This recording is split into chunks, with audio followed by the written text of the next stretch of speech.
A new home, the fresh start we all dream of, right? But behind the weathered walls of the Pink Palace, mystery isn't just a feeling, it's a reality. Look closely at the scene, an ancient, isolated mansion, and a for sale sign that feels more like a warning than an advertisement. And that black cat, he's not just passing through, he's a guardian of the house's darkest secrets. Coraline has just arrived, unaware that this house isn't just wood and stone, it's a trap waiting for its next occupant. Buckle up, because the journey behind the secret door is about to begin.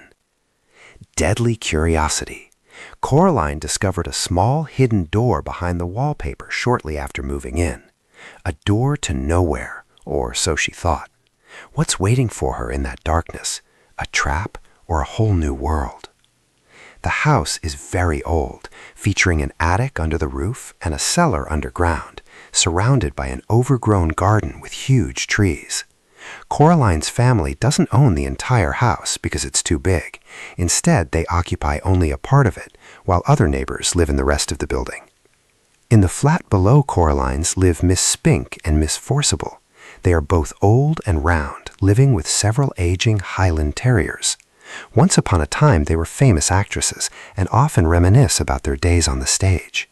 Interestingly, one of them insists on calling Caroline, despite the girl's constant efforts to correct her and clarify that her name is Coraline. In the flat above, directly under the roof, lives a crazy old man with a big mustache.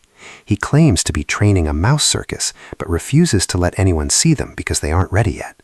Coraline doesn't believe him, thinking he is probably just making it all up.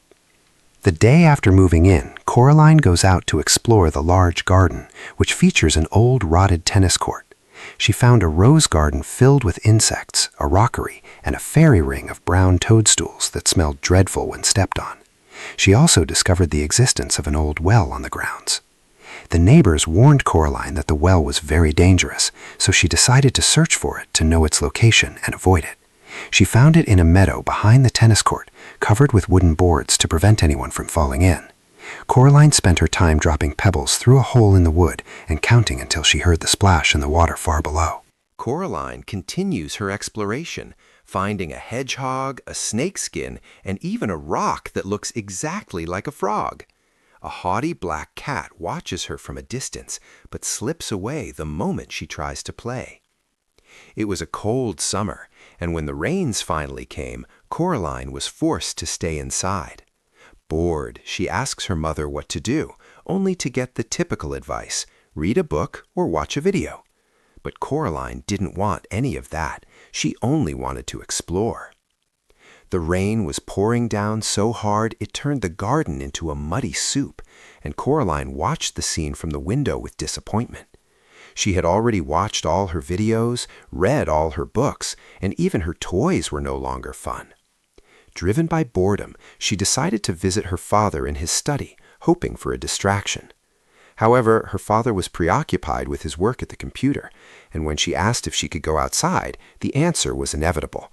"You're not going out in weather like that, Coraline Jones." Will she give in to boredom, or will she look for an adventure inside the house? Coraline is still determined to explore despite the rain, so her father suggests she go on an expedition inside the flat itself. He tells her to count all the doors and windows and find the hot water tank so he can work in peace. Coraline asks if she can go into the drawing room, a place filled with expensive and uncomfortable furniture left to them by her grandmother. Although she's usually not allowed in there, as the room is reserved for special occasions, her father agrees this time, on the condition that she doesn't make a mess or touch anything. Coraline takes the paper and pen and sets off to begin her exploration inside the house. Coraline began her exploration of the flat as her father suggested. She discovered the hot water tank in the cupboard and counted a total of 21 windows and 14 doors. Of these doors, 13 opened and closed normally, leading to familiar rooms.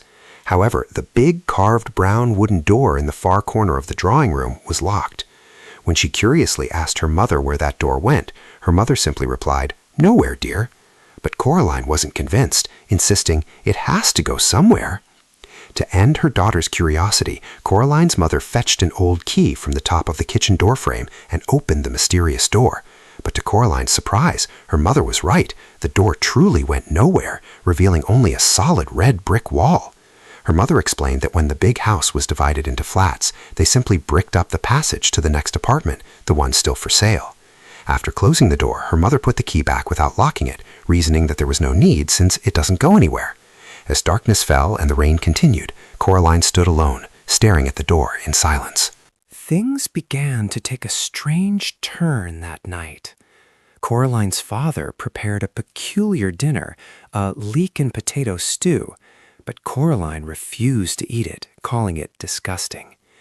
Later, as she lay in bed trying to sleep, after the rain had stopped, she heard eerie noises, a tick-tick-tick, followed by a sharp creak. Coraline woke up wondering if it was a dream, but she actually saw something moving.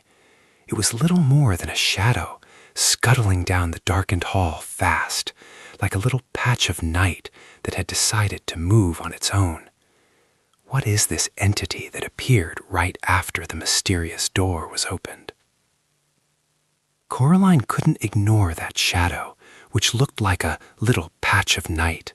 She followed it nervously and cautiously as it slipped into the mysterious drawing room. In the darkness, she caught a glimpse of a black shape with glowing red eyes disappearing behind the furniture.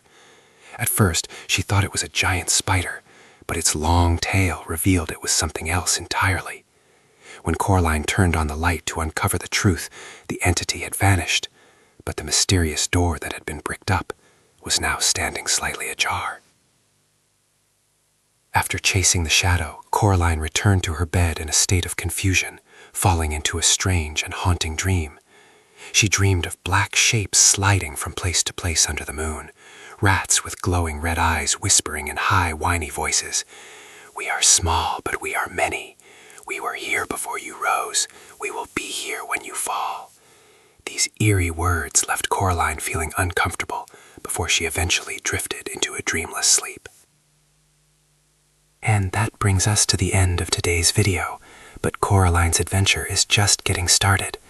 If you enjoyed this story and want to know what happens when Coraline opens that door again, don't forget to like, subscribe to the channel, and hit the notification bell. Question of the day: what do you think the rats meant by their message? And is there really just bricks behind that door? I'll be waiting for your thoughts in the comments. And if you made it this far, comment the word button so I know you're a legend who watched until the very end.